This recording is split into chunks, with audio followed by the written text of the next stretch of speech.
Good evening students. আশা করি সবাই ভালো আছো। তো আগের দিন তোমাদের ভাষা পাঠ অর্থাৎ বাংলা ব্যাকরণের প্রথম অধ্যায় ধ্বনি ধ্বনি পরিবর্তন সম্পর্কে আমরা পড়ছিলাম। তো সেখানে ধ্বনি সম্পর্কে জানার জন্য তার যে মূল উপজীব্য বিষয়, যে মানুষের বাকযন্ত্র যেটা সব থেকে বেশি প্রয়োজন, সেটা সম্পর্কে আমরা ধারণা লাভ করেছি, তাই তো? তো আজ সেই ধ্বনির পরবর্তী অংশ নিয়ে আমি চলে এসেছি। তো এখন আমরা জেনে নেব যে এবার ধ্বনি সম্পর্কে জানবো। আগের দিন বাকযন্ত্র সম্পর্কে জেনে নিয়েছিলাম, এবার ধ্বনি সম্পর্কে ধীরে ধীরে জানবো। ধ্বনি কি, হুম, কত রকমের ধ্বনি হয়, ঠিক আছে? তো চলো দেখে নেওয়া যাক। তো ধ্বনি কি, কাকে বলে? তো ধ্বনি সম্পর্কে একটু আধটু আলোচনা আগের ক্লাসে হয়েছে। তো আমরা কি জেনেছি যে ধ্বনি শব্দের আক্ষরিক অর্থ আওয়াজ হলেও বাংলা ব্যাকরণের ক্ষেত্রে যে কোনো আওয়াজকে ধ্বনি বলা যায় না, তাই তো? তো এখানে কেবলমাত্র মানুষের বাকযন্ত্রের মাধ্যমে সৃষ্ট আওয়াজকেই ধ্বনি বলা হয়। হুম? এবং এখানে একটা শব্দকে যদি ভাঙা যায় বা বিশ্লেষণ করা যায়, অনেকগুলো করে ধ্বনি লক্ষ্য করা যায়। তাই যদি ধ্বনি কাকে বলে বলতে গেলে বলা যায় যে ভাষার অবিভাজ্য ক্ষুদ্রতম অংশকে ধ্বনি বলে। অর্থাৎ যে কোনো ভাষা বা শব্দ, সেটাকে ভাঙলে তার যে ক্ষুদ্র ক্ষুদ্র অংশ বার হয়, সেগুলোকেই ধ্বনি বলে। হুম? এবং বাকযন্ত্রের মাধ্যমে সৃষ্ট আওয়াজ যেটাকে ধ্বনি বলা হয়, সেই ধ্বনির লিখিত রূপকেই বলা হয় বর্ণ। হুম? যেমন দেখো, উদাহরণের মাধ্যমে বোঝাই যে এখানে উদাহরণ দেওয়া আছে যে শব্দ। হুম, শব্দ, এই এটা একটা শব্দ। তো এটাকে ভাঙলে কি বেরোচ্ছে দেখো, শব্দটাকে উচ্চারণ করো যে শব্দ। স, প্রথমে স আসছে, অর্থাৎ তালব্য যুক্ত অ দিয়ে স, সব, অর্থাৎ স অ ব, এটা ব আসছে। দো, দ যুক্ত অ। তো এই শব্দটাকে ভেঙে কতগুলো অংশ বেরোলো দেখো, একটা, দুটো, তিনটে, চারটে, পাঁচটা, পাঁচটা ক্ষুদ্র ক্ষুদ্র অংশ বার হয়েছে। হ্যাঁ, এগুলোকেই ধ্বনি বলা হয়। এই এক একটাই হলো ধ্বনি, ঠিক আছে? আর যেগুলোকে ধ্বনি বলা হচ্ছে, এই শব্দটাকে যখন উচ্চারণ করছি, তখন এইরকম ভাগে ভাঙা হচ্ছে। হুম, যেহেতু উচ্চারণ করা হচ্ছে, তাই সেগুলো ধ্বনি হবে, এবং সেটা যখন লিখিত রূপে থাকবে, তখন সেগুলো হবে বর্ণ, ঠিক আছে? তো এই তালব্য শ যেটা লিখিত হয়েছে, তো এটা একটা বর্ণ, এটা একটা বর্ণ, প্রত্যেকটা একটা বর্ণ। তাহলে এই শব্দটার মধ্যে কতগুলো ধ্বনি আছে দেখো, পাঁচটি ধ্বনি আছে, এবং পাঁচটা চিহ্ন দ্বারা প্রকাশ হয়েছে, তাই তো? যে ধ্বনিটা উচ্চারণ করছি আমরা, শব্দ উচ্চারণ করছি, এবং এটা ভাঙার ফলে পাঁচটা ধ্বনি নির্গত হয়েছে। তো এই যে ধ্বনিগুলিকে এক একটা চিহ্ন দ্বারা প্রকাশ করা হচ্ছে, এবং যেটার লিখিত রূপ হচ্ছে এক একটা বর্ণ। হুম? এই যে এক একটা চিহ্ন, যে তালব্য শ, তার মানে আমরা জানি যে এরকম করে এটা, এই চিহ্ন, এটা তালব্য শ, এটা অ, এরকম ভাবে আমরা চিনতে পারছি, তাই তো? তো এই চেনার উপায় যেটা, যেটা লিখিত রূপ, সেটাই বর্ণ। হুম? তো এখানে পাঁচটা ধ্বনি রয়েছে, এবং পাঁচটা চিহ্ন দ্বারা প্রকাশ হয়ে পাঁচটা বর্ণ হয়েছে। বুঝতে পেরেছো? তো এই যে আমাদের আলোচ্য বিষয় ধ্বনি। তো এই ধ্বনি কাকে বলে আমরা জানলাম। তো এই ধ্বনিকে দুই ভাগে ভাগ করা যায়। কি কি? একটা স্বরধ্বনি আর একটা ব্যঞ্জন ধ্বনি, ঠিক আছে? তো যেহেতু ধ্বনির যে দুটি ভাগ, স্বরধ্বনি ব্যঞ্জন ধ্বনি হিসাবে ভাগ করা হয়েছে, তাই বর্ণকেও দুই ভাগে ভাগ করা যায়।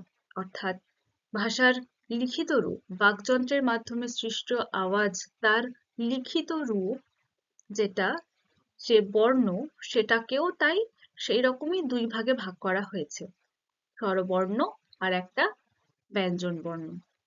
দেখো এখানে দেওয়া হয়েছে বর্ণের দুটি ভাগ, একটা স্বরবর্ণ আর একটা ব্যঞ্জন বর্ণ। ঠিক আছে, তো সেই ধ্বনির যে দুটি ভাগ আমরা জানলাম যে স্বরধ্বনি আর ব্যঞ্জন ধ্বনি, তার মধ্যে প্রথম যে ভাগ স্বরধ্বনি সেটা সম্পর্কে আমরা আগে জেনে নেব। তো স্বরধ্বনি কি, কাকে বলে? না, যে ধ্বনির উচ্চারণের সময় ফুসফুস তাড়িত বাতাস বেরিয়ে যেতে মুখের কোথাও কোনো বাধা পায় না, তাদের স্বরধ্বনি বলে। অর্থাৎ আমরা আগের ক্লাসে জেনেছি যে নিঃশ্বাস প্রশ্বাস, তার মধ্যে যে নিঃশ্বাস অর্থাৎ যেটা আমরা ত্যাগ করি, যে শ্বাসবায়ুটা ত্যাগ করি, সেটার মধ্যে দিয়েই ধ্বনি সৃষ্টি হয়, আওয়াজ সৃষ্টি হয়, এবং সেটা ফুসফুস থেকে হয়ে শ্বাসনালী থেকে স্বরযন্ত্রের মাধ্যমে আমাদের মুখ থেকে বার হয় বা নাসারন্ধ্রের মাধ্যমে বার হয়, তাই তো? তো এখানে বলা হচ্ছে যে স্বরধ্বনি কোনগুলো, যে যে ধ্বনিগুলো উচ্চারণের সময় সেই ফুসফুস থেকে বাতাস বেরিয়ে ফুসফুস থেকে বাতাস শ্বাসনালী থেকে হয়ে যেটা মুখের থেকে বার হতে কোনো রকম কোনো বাধা পায় না, সেই ধ্বনিগুলোকে বলা হয় স্বরধ্বনি। ঠিক আছে, তো এখানে কেবল যে ধ্বনিটা মুখ থেকে বেরোচ্ছে, সেটার বেরোনোর সময় মুখ বিবরের মানে মুখের ভেতরের মুখ গহ্বরের আয়তনের পরিবর্তনে কিংবা ঠোঁটের আকার ও জিভের অবস্থানের পরিবর্তন ঘটে পরোক্ষভাবে বাধা সৃষ্টি করা হয়। ঠিক আছে, কিন্তু প্রত্যক্ষভাবে ভেতর থেকে যখন ফুসফুস থেকে শ্বাসনালী হয়ে স্বরযন্ত্রের মধ্যে দিয়ে যখন আওয়াজটা বা ধ্বনিটা নির্গত হয়, সেক্ষেত্রে কোনো রকম বাধা পায় না, এবং সেটা মুখ বিবর থেকে যখন বেরোয়, মুখ বিবরের আয়তনের পরিবর্তন, ঠোঁটের আকার, জিভের অবস্থানের পরিবর্তনের জন্য কিছু পরোক্ষ বাধার সৃষ্টি হয়। এবং সেগুলোই হলো স্বরধ্বনি।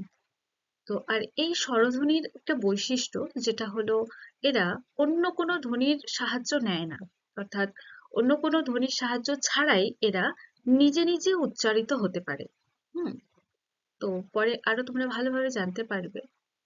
তো এই যে স্বরধ্বনি যেটা সম্পর্কে জানলে, এই স্বরধ্বনিকে গঠন অনুযায়ী একে দুটি ভাগে ভাগ করা যায় আবার। কি কি? একটা মৌলিক স্বরধ্বনি আর একটা যৌগিক স্বরধ্বনি। ঠিক আছে, এটা কিন্তু গঠনগত ভাগ। এবং স্বরধ্বনি যেমন উচ্চারণের ক্ষেত্রে যেমন ধ্বনি হচ্ছে, তার লিখিত রূপ যেমন বর্ণ হচ্ছে, আমরা কিন্তু ধ্বনির পাশাপাশি বর্ণের দিকটাও কিন্তু দেখে আসছি, তোমরা নিশ্চয়ই খেয়াল করছো। তো সেই রকম স্বরধ্বনি কি সেটা আমরা জানলাম। তো স্বরবর্ণ কি? না, একই রকম যে স্বরধ্বনির লিখিত রূপকেই স্বরবর্ণ বলা হয়। যে ধ্বনিগুলোকে স্বরধ্বনি বলছি সেগুলোর যে লিখিত রূপ সেটাকেই স্বরবর্ণ বলা হয়। ঠিক আছে, তো এখন এই মৌলিক স্বরধ্বনি, যৌগিক স্বরধ্বনি কি সেটা দেখে নেব। চলো, তো প্রথমে আসি মৌলিক স্বরধ্বনি। মৌলিক স্বরধ্বনি কোনগুলো? না, একটি মাত্র মূল স্বরধ্বনিকে মৌলিক স্বরধ্বনি বলে। যেমন দেখো উদাহরণ দিই তাহলে বুঝতে সুবিধা হবে। যে যেমন অ, আ, হস্যই, হস্যৌ, এ, এ, ও, এগুলোকে বলা হয় মৌলিক স্বরধ্বনি। আর মৌলিক স্বরধ্বনি মোট 7টি।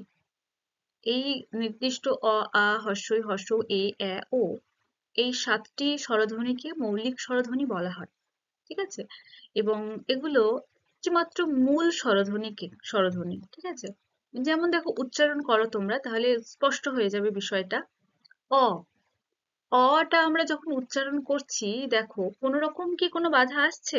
আসছে না, এবং এটাই মূল স্বরধ্বনি। এর সঙ্গে অন্য কিছু যুক্তও হচ্ছে না, এবং এটা যখন আমরা উচ্চারণ করছি তার মধ্যে কোনো বাধাও আসছে না। তাই জন্য এটা মৌলিক স্বরধ্বনি। আ, এটাও একই রকম হস্যই, হ্যাঁ, হস্য মানে ই, উ, এগুলোতেও কোনো বাধা আসছে না। এ, ও, এগুলো সিম্পলি বার হয়ে আসছে আওয়াজ, একটা ধ্বনি সাধারণভাবে বার হয়ে আসছে কোথাও বাধা না পেয়ে। এবং এই যে ধ্বনিগুলো, যেগুলো একদম স্পষ্ট, এগুলো মূল স্বরধ্বনি, এগুলোর সঙ্গে অন্য কিছু যুক্ত নেই। আচ্ছা, তারপরে দেখো দ্বিতীয় নম্বর যেটা, যৌগিক স্বরধ্বনি।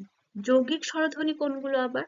না, যদি পাশাপাশি দুটি স্বরধ্বনি দ্রুত উচ্চারণের ফলে একটি যুক্ত ধ্বনিতে রূপ নেয়, তবে সেগুলোকে যৌগিক স্বরধ্বনি বলে।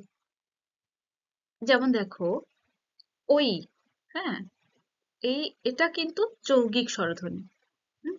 এবং এটা তোমরা ভালো করে উচ্চারণ করে দেখো, এর মধ্যে যুক্ত হচ্ছে ওই, ওই, একটা অ আর একটা হস্যই, দুটো যুক্ত হয়ে তারপরে এই ওই স্বরধ্বনিটা আসছে, তাই তো? তো এখানে যুক্ত হচ্ছে, তাই এটা যৌগিক স্বরধ্বনি। তারপরে যেমন দেখো ঔ, এটাও উচ্চারণ করতে গেলে আরো একটি স্বরধ্বনির সাহায্য লাগছে, যুক্ত হচ্ছে, অর্থাৎ ও উ, অ যুক্ত উ, অর সঙ্গে একটা উ যুক্ত হয়ে তারপরে ঔ হয়েছে, তাই তো? অর্থাৎ এখানে দেখো দুটো পাশাপাশি দুটোই স্বরধ্বনি দুটো উচ্চারণের ফলে দেখো একটা যুক্ত ধ্বনিতে রূপ নিচ্ছে। অ আর ও, অ আর হর্ষ উ, এরা হলো গিয়ে আলাদা আলাদা দুটো স্বরধ্বনি, কিন্তু দেখো যখন উচ্চারণ করছি আমরা, তখন এই দুটো স্বরধ্বনি যে আলাদা সেটা আর থাকছে না, সেটা দ্রুত উচ্চারণের ফলে একটা যুক্ত ধ্বনিতে রূপান্তর হচ্ছে। অ উ ঔ, ঠিক ঔ হয়ে যাচ্ছে। তো এগুলোকে তাই বলা হয় যৌগিক স্বরধ্বনি। তাহলে যদি তোমাদেরকে বলা হয় যে যৌগিক স্বরধ্বনি কোনগুলো, কি বলবে? ওই আর ও, ঠিক আছে? এই দুটি হলো যৌগিক স্বরধ্বনি, বুঝতে পারছো?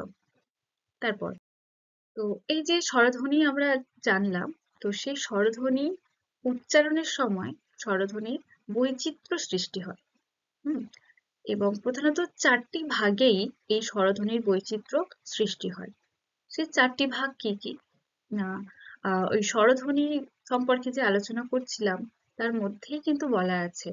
তো সেই চারটি ভাগ যেভাবে স্বরধ্বনির বৈচিত্র্য সৃষ্টি হয় সেগুলি হলো: এক, মুখ বিবরের আয়তনের পরিবর্তন, অর্থাৎ মুখ বিবরের আয়তনের পরিবর্তনের ফলে স্বরধ্বনির বৈচিত্র্য সৃষ্টি হয়, যার ফলে নানান রকম ধ্বনির উৎপন্ন হয়, যেগুলোকে স্বরধ্বনির মধ্যে ধরা হয়। এছাড়া দুই, ঠোঁটের আকার পরিবর্তন, অর্থাৎ ঠোঁটের আকার পরিবর্তনের ফলেও একরকম স্বরধ্বনির বৈচিত্র্য সৃষ্টি হয়। তিন, জিভের অবস্থার পরিবর্তন, জীবের নানা রকম চলন, সেই অবস্থার পরিবর্তনের ফলেও স্বরধ্বনির বৈচিত্র্য সৃষ্টি হয়। চার কি, উচ্চারণে কালের উপর, যে ধ্বনিটা, যে স্বরধ্বনিটা আমরা উচ্চারণ করছি সেই উচ্চারণের কালের উপর নির্ভর করেও স্বরধ্বনির বৈচিত্র্য সৃষ্টি হয়, ঠিক আছে? তো এই এক একটা ভাগ, যে এই যে মুখ বিবরে আয়তনের পরিবর্তন বা ঠোঁটের আকার পরিবর্তন, এই সমস্ত এই যে চারটি ভাগ, এগুলোকেই এবার এক এক করে তার বিস্তারিত আমরা জানবো, ঠিক আছে? যে মুখ বিবরের আয়তনের পরিবর্তনের ফলে কিভাবে স্বরধ্বনির বৈচিত্র্য সৃষ্টি হচ্ছে সেগুলো জানবো। তো প্রথমে আসি মুখ বিবরের আয়তনের পরিবর্তনের ফলে কিভাবে স্বরধ্বনির বৈচিত্র্য সৃষ্টি হয়।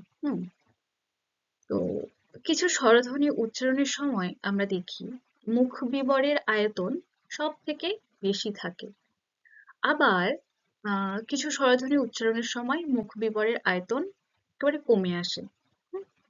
তো এই যে স্বরধ্বনি উচ্চারণের সময় মুখ বিবরের আয়তন কম হওয়া বা বেশি হওয়া, এগুলির উপর নির্ভর করে সেই স্বরধ্বনিগুলোর বেশ কিছু শ্রেণীবিভাগ করা হয় এবং সেগুলোর এক একটা নাম দেওয়া হয়। দেখো এই ছকটার মধ্যে দিয়ে সেটাই বোঝানো হয়েছে, যে এখানে চারটি ভাগ করা আছে, ঠিক আছে? এবং দেখো এই চারটি আলাদা আলাদা নামও দেওয়া হয়েছে। তো দেখো, তো প্রথম যে শ্রেণীবিভাগটা করা হয়েছে সেই স্বরধ্বনিগুলির মধ্যে হলো, একটা হলো হস্যই, একটা হলো হস্যই, হস্য, যে ই আর উ, তাই তো? তো এই যে এই হস্যই আর হস্য উ, এই দুটো উচ্চারণ করার সময় দেখো আমাদের মুখ বিবরের আয়তন কম হচ্ছে নাকি বেশি হচ্ছে? হর্ষই, হর্ষৌ কি হচ্ছে? মুখ বিবর অর্থাৎ আমরা যে কথা বলছি এই যে এর বিস্তৃতিটা কতটা হচ্ছে সেটার উপর নির্ভর করছে। তো হর্ষই আমরা কি করছি? কমে আসছে মুখ বিবরের আয়তন। হর্ষৌ এটাও কমে আসছে। তো যেহেতু এখানে মুখ বিবরের আয়তন সব থেকে কম হচ্ছে, তাই এই স্বরধ্বনিগুলোর নাম দেওয়া হচ্ছে সংবৃত স্বরধ্বনি। কি বলা হচ্ছে? সংবৃত স্বরধ্বনি। তো তোমাদেরকে যদি বলা হয় যে সংবৃত স্বরধ্বনি কাকে বলে, কি বলবে? যে যে স্বরধ্বনি বা যে স্বরধ্বনিগুলি উচ্চারণের সময় মুখ বিবরের আয়তন সব থেকে কম থাকে সেই স্বরধ্বনিগুলিকে সংবৃত স্বরধ্বনি বলে। এবং যদি বলা হয় সংবৃত স্বরধ্বনি কি কি, কি বলবে? হর্ষই আর হর্ষৌ। ঠিক আছে? তারপর 2 নম্বর ভাগ দেখো, আরো একটি স্বরধ্বনি আ। তো এই আটা যখন আমরা উচ্চারণ করছি তখন মুখ বিবরের আয়তন কিরকমটা থাকছে দেখো। আ এখানে কি হচ্ছে? মুখ বিবরের আয়তন সব থেকে বেশি হচ্ছে আ, তাই তো? তো সেই জন্য যেহেতু এই আ স্বরধ্বনিটা উচ্চারণের সময় মুখ বিবরের আয়তন সব থেকে বেশি থাকছে, তাই এই স্বরধ্বনির নাম দেওয়া হয়েছে বিবৃত স্বরধ্বনি। ঠিক আছে? তো এখানেও তেমন যদি বলা হয় বিবৃত স্বরধ্বনি কাকে বলে, কি বলবে? না, যে স্বরধ্বনি উচ্চারণের সময় মুখ বিবরের আয়তন সব থেকে বেশি থাকে সেই স্বরধ্বনিকে বিবৃত স্বরধ্বনি বলে। এবং বিবৃত স্বরধ্বনিটি কি? সেটা হলো আ। ঠিক আছে? তারপর 3 নম্বর দেখো, কি আছে? এ আর ও। এ আর ও স্বরধ্বনি যখন আমরা উচ্চারণ করছি তখন মুখের আয়তন বা কিরকম থাকছে? এ, ও এখানে মুখ বিবরের আয়তন তুলনায় কম থাকছে। আ, আ যখন উচ্চারণ করছি দেখো অনেকটা বেশি থাকছে, ছড়িয়ে পড়ছে। এবং এ, ও এটা যখন আমরা উচ্চারণ করছি তখন সেই মুখ বিবরের আয়তনটা তুলনামূলক কম থাকছে, তাই না? তো যেহেতু আহ তুলনায় কম থাকছে, একটু কম থাকছে, তাই এই স্বরধ্বনিগুলির নাম হলো অর্ধ সংবৃত স্বরধ্বনি। আহ তো এখানেও যদি একই রকম ভাবে অর্ধ সংবৃত স্বরধ্বনি কাকে বলে যদি বলা হয়, কি বলবে?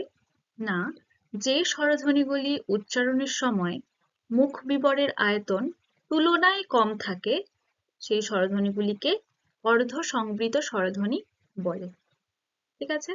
এবং এই অর্ধ সংবৃত স্বরধ্বনিগুলো কি কি? এ আর ও। তারপর 4 নম্বর ভাগ কি আছে? এ আর অ। এ, অ। এখানে এই এ আর অ স্বরধ্বনি দুটি উচ্চারণের সময় মুখের আয়তন কেমন থাকছে? না, এই স্বরধ্বনি দুটি উচ্চারণের সময় মুখ বিবরের আয়তন তুলনায় বেশি থাকছে, তাই না? এ, ও যতটা কম, এ, অ তার থেকে একটু বেশি থাকছে। তো যেহেতু তুলনায় একটু বেশি থাকছে, তাই একে বলা হবে অর্ধ বিবৃত স্বরধ্বনি। তো এখানে দেখো, এই যে অর্ধ সংবৃত, অর্ধ বিবৃত যে বলা হচ্ছে, তোমরা মনে রাখবে যে যেটা একদম সব থেকে কম সেটা সংবৃত, এবং সেই কমের থেকে যে যখন যেটা তুলনায় কম হবে সেটা অর্ধ সংবৃত, আর সব থেকে বেশি থাকলে সেটা বিবৃত, আর তুলনায় বেশি থাকলে সেটা অর্ধ বিবৃত। ঠিক আছে? তো একই রকম ভাবে এই যদি অর্ধ বিবৃত স্বরধ্বনি কাকে বলে বলতে বলা হয়, কি বলবে? না, যে স্বরধ্বনিগুলি উচ্চারণের সময় মুখ বিবরের আয়তন তুলনায় বেশি থাকে সেই স্বরধ্বনিগুলিকে অর্ধ বিবৃত স্বরধ্বনি বলে। এবং যদি বলা হয় অর্ধ বিবৃত স্বরধ্বনিগুলো কি কি? একটা এ আর একটি অ। ঠিক আছে? তো এই 4টি ভাগ হলো মুখ বিবরের আয়তনের পরিবর্তনের ফলে যে স্বরধ্বনির বৈচিত্র্য, সেই অনুযায়ী এই 4টি ভাগকে ভাগ করা হয়েছে। সেই 4টি ভাগ কি কি? সংবৃত স্বরধ্বনি, বিবৃত স্বরধ্বনি, অর্ধ সংবৃত স্বরধ্বনি আর অর্ধ বিবৃত স্বরধ্বনি। মনে থাকবে? তারপর 2 নম্বর। তো এবার 2 নম্বর দেখো, ঠোঁটের আকার পরিবর্তনের ফলে, অর্থাৎ ঠোঁটের আকার পরিবর্তনের ফলে স্বরধ্বনিগুলির যে বৈচিত্র্য সৃষ্টি হয়, হ্যাঁ, বা সেই স্বরধ্বনিগুলির শ্রেণীবিভাগ করা যায় এবং তারও আলাদা আলাদা নামকরণ করা যায় সেটা। অর্থাৎ এখানে ঠোঁটের আকার পরিবর্তনের ওপর নির্ভর করে স্বরধ্বনিগুলির শ্রেণীবিভাগ সৃষ্টি হচ্ছে। তো এই ঠোঁটের আকার পরিবর্তনের ওপর নির্ভর করে স্বরধ্বনিগুলিকে দুটি ভাগে ভাগ করা হচ্ছে বা দুটি শ্রেণীবিভাগ দেখা যাচ্ছে। কি কি? ছকটি দেখো, একটা হচ্ছে প্রসারিত স্বরধ্বনি আর একটা হচ্ছে কুঞ্চিত স্বরধ্বনি। তো এই প্রসারিত স্বরধ্বনি কুঞ্চিত স্বরধ্বনি কিরকম ভাবে হচ্ছে এটা দেখে নিই। তো দেখো, হস্যই এ এ, তো এই যে 3টি স্বরধ্বনি, এটা যখন উচ্চারণ করছি আমরা, উচ্চারণের সময় আমাদের ঠোঁটের আকার কিরকম হচ্ছে সেটার উপর নির্ভর করছে। তো দেখো, হস্যই এ এ এগুলো যখন উচ্চারণ করছি আমরা, ঠোঁট দুটি প্রসারিত হচ্ছে, ছড়িয়ে পড়ছে, তাই না? অর্থাৎ হস্যই এ এ এই 3টি স্বরধ্বনির উচ্চারণের সময় আমাদের ঠোঁট দুটিকে প্রসারিত করতে হয়। এবং এই 3টি স্বরধ্বনিকে উচ্চারণের সময় ঠোঁট দুটিকে প্রসারিত করতে হয় বলেই এই এই স্বরধ্বনিগুলিকে প্রসারিত স্বরধ্বনি বলা হয়। তারপর দেখো, হস্য, ও আর অ। এই 3টি স্বরধ্বনি যখন উচ্চারণ করছি আমরা, এক্ষেত্রে ঠোঁটের আকার কিরকম হচ্ছে? যে হস্য, ও, অ কি হচ্ছে না, ঠোঁট দুটি কুঞ্চিত হয়ে আসছে, তাই তো?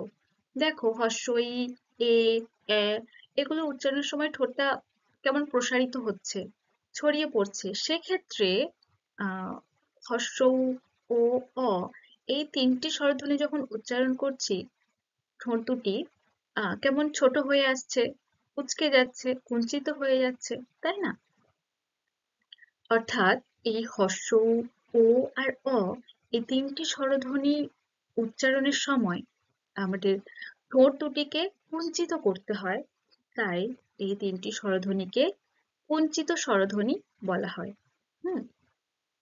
তো আমরা কি শিখলাম? যে ঠোঁটের আকার পরিবর্তনের ওপর নির্ভর করে স্বরধ্বনিগুলিকে দুটি ভাগে ভাগ করা যায়, একটা হলো প্রসারিত স্বরধ্বনি আর একটা হলো কুঞ্চিত স্বরধ্বনি। এবার একটা কথা, যে যদি তোমাদেরকে প্রসারিত স্বরধ্বনি কাকে বলে বলতে বলা হয়, কি বলবে? না, যে স্বরধ্বনিগুলি উচ্চারণের সময় আমাদের ঠোঁট দুটিকে প্রসারিত করতে হয়, সেই স্বরধ্বনিগুলিকে প্রসারিত স্বরধ্বনি বলা হয়। তো প্রসারিত স্বরধ্বনির যদি উদাহরণ দিতে বলা হয়, কি বলবে? এই 3টি স্বরধ্বনি, অর্থাৎ হস্যই, এ আর এ, এই 3টি স্বরধ্বনি হলো প্রসারিত স্বরধ্বনি। ঠিক আছে? আবার একই রকম ভাবে যদি কুঞ্চিত স্বরধ্বনি কাকে বলে বলতে বলা হয়, কি বলবে?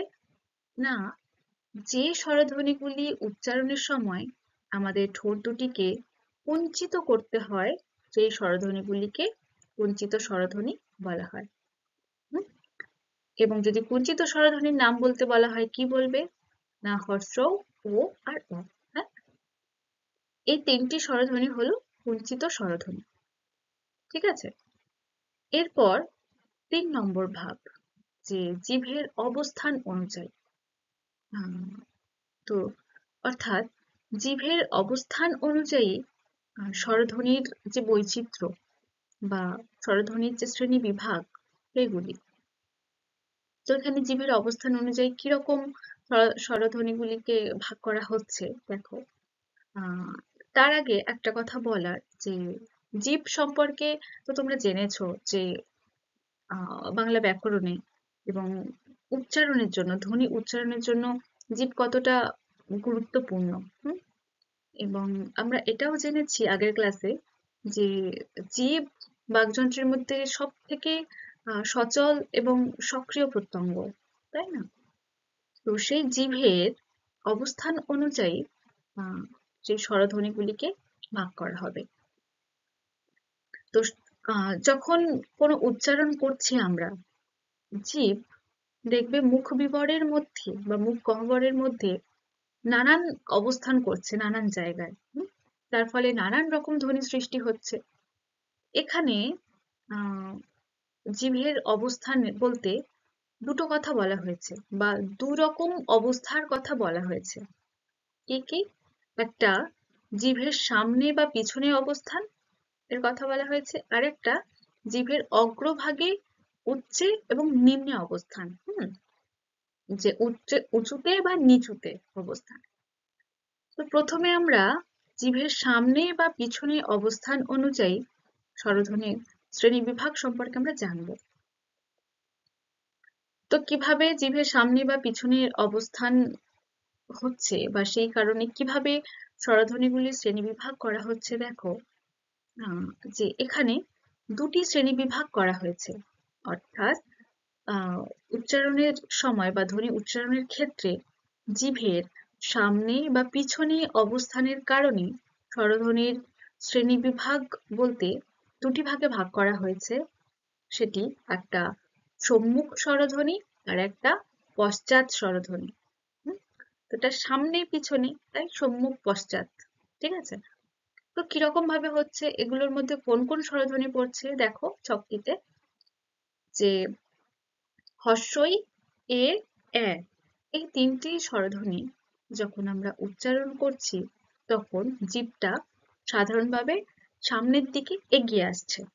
হস্যই, জিভটা দেখো সামনের দিকে আছে। এ, জিভ সামনের দিকে। এ, তাও জিভটা সামনের দিকেই এগিয়ে আসছে। তো যেহেতু এই তিনটি স্বরধ্বনি উচ্চারণের সময় জিভটা সাধারণভাবে সামনের দিকে এগিয়ে আসছে, তাই এই স্বরধ্বনিগুলিকে সম্মুখ স্বরধ্বনি বলে। এবং সম্মুখ মানে সামনে, সেটা তো তোমরা জানো। যেহেতু সামনের দিকে এগিয়ে আসছে তাই নামটাও তোমাদের সহজে মনে থাকবে যে সম্মুখ স্বরধ্বনি। এবং এমনকি সব নামকরণই তাই সেরকম ভাবেই হয়েছে।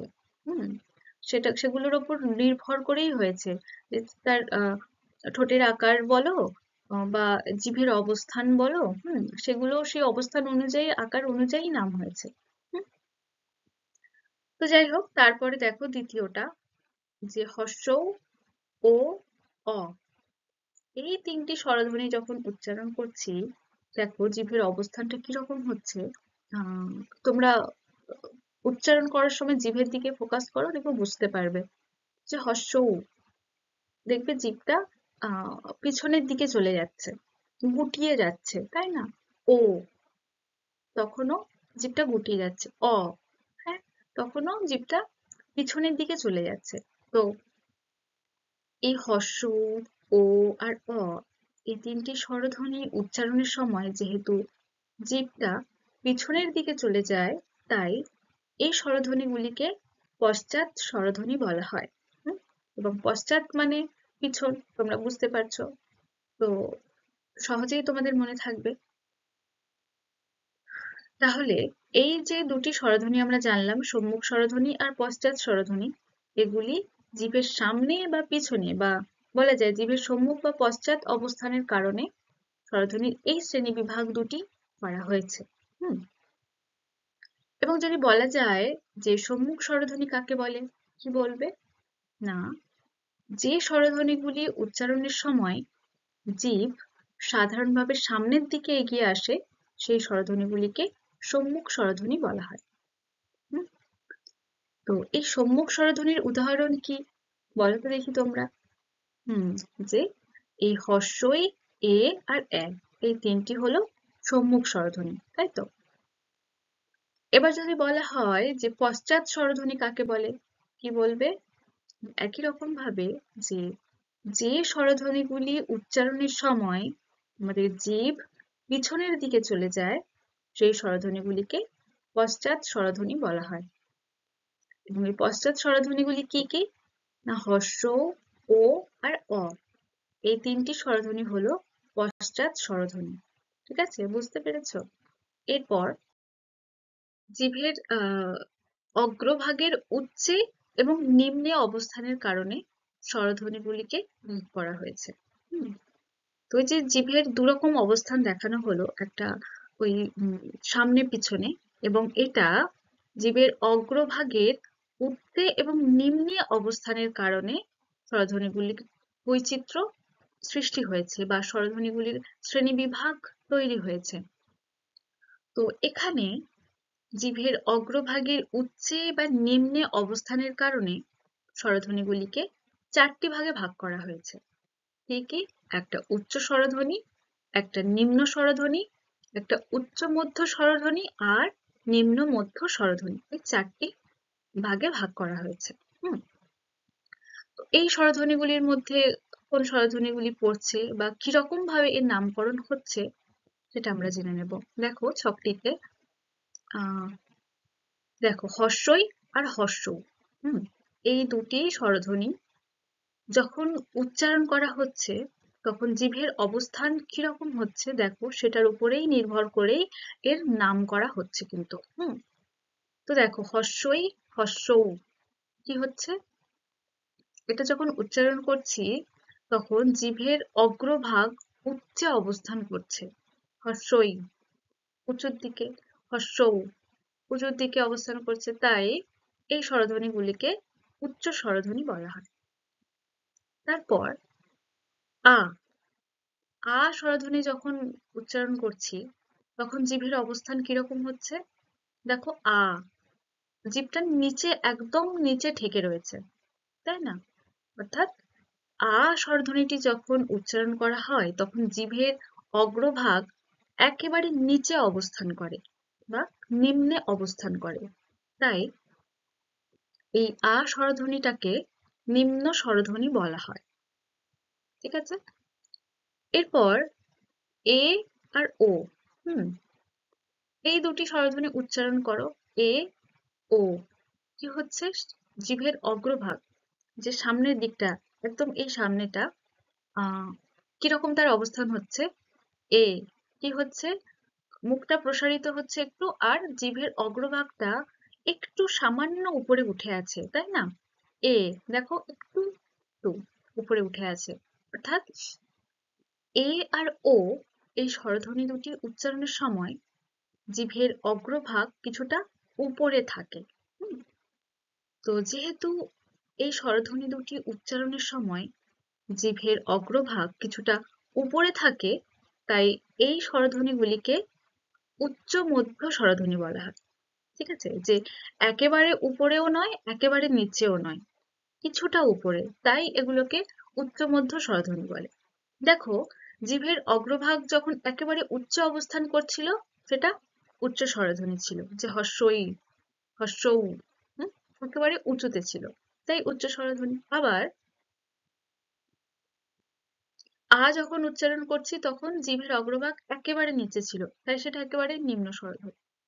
এবং এই এ আর ও যখন উচ্চারণ করছি জিভের অগ্রভাগটা বা সামনের দিকটা একটু উপরে ছিল, তাই এটা মধ্যস্থ অর্থাৎ উচ্চ মধ্য স্বরধ্বনি। তারপরে দেখো অ আর এ, এই স্বরধ্বনিগুলো যখন উচ্চারণ করা হচ্ছে তখন জিভের অবস্থান কিরকম হচ্ছে না, অ এ জিভের অগ্রভাগ কিছুটা নিচে থাকছে, তাই না? একেবারেও নিচে নয় আর একটু উপরেও নয়, যে একটু নিচে থাকছে। তো যেহেতু এই অ আর এ স্বরধ্বনিগুলির উচ্চারণের সময় জিভের অগ্রভাগ কিছুটা নিচে থাকে, তাই এই স্বরধ্বনিগুলিকে নিম্ন মধ্য স্বরধ্বনি বলা হয়। ঠিক আছে, তো এই যে 4টি স্বরধ্বনি আমরা জানলাম, যে উচ্চ স্বরধ্বনি, নিম্ন স্বরধ্বনি, উচ্চ মধ্য স্বরধ্বনি আর নিম্ন মধ্য স্বরধ্বনি। তো যদি একটা একটা করে বলা হয় যে উচ্চ স্বরধ্বনি কাকে বলে, কি বলবে, এর সংজ্ঞা কি? না, যে স্বরধ্বনিগুলি উচ্চারণের সময় জিভের অগ্রভাগ উচ্চে অবস্থান করে সেই স্বরধ্বনিগুলিকে উচ্চ স্বরধ্বনি বলা হয়। এবং এর উদাহরণ কি?